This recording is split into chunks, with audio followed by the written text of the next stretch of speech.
Le Cambodge pleure son père fondateur, Norodom Sihanouk. L'ancien roi est mort en octobre à l'âge de 89 ans. Plus de 3 mois après, les Cambodgiens se pressent dans les rues de Phnom Penh pour voir passer son cercueil, conduit au crématorium construit spécialement pour l'occasion. Je suis triste en venant ici aujourd'hui. Je me souviens de tout ce qu'il a fait pour construire ce pays et je regrette qu'il n'ait pas vécu plus longtemps. Sihanouk restera dans l'histoire pour avoir obtenu des colonisateurs français l'indépendance de son pays sans effusion de sang.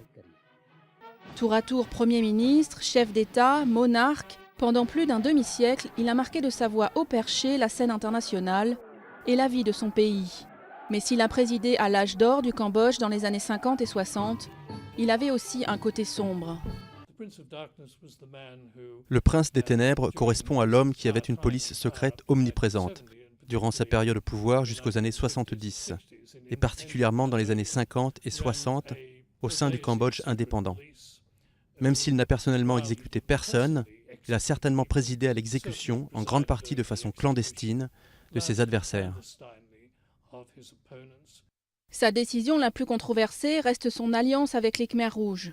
Après un coup d'État contre lui, il soutient l'arrivée au pouvoir de Pol Pot en 1975. Il devient même brièvement le chef d'État de ce régime qui a fait 2 millions de morts, avant d'être finalement placé en résidence surveillée. Mais il a su faire oublier le pire à un peuple qu'il adore. Il a traversé des moments tout à fait exceptionnels, des circonstances complètement exceptionnelles, mais il les a, il faut reconnaître, assez magnifiquement gérées. Sihanouk sera incinéré lundi en présence de son fils, le roi Sihamoni, et de hauts responsables étrangers. Ses cendres reposeront ensuite dans une urne dorée au palais royal, selon ses souhaits. Mais d'ici là, les Cambodgiens ont encore 2 jours pour rendre un dernier hommage à celui qui se faisait appeler tout simplement Monseigneur Papa.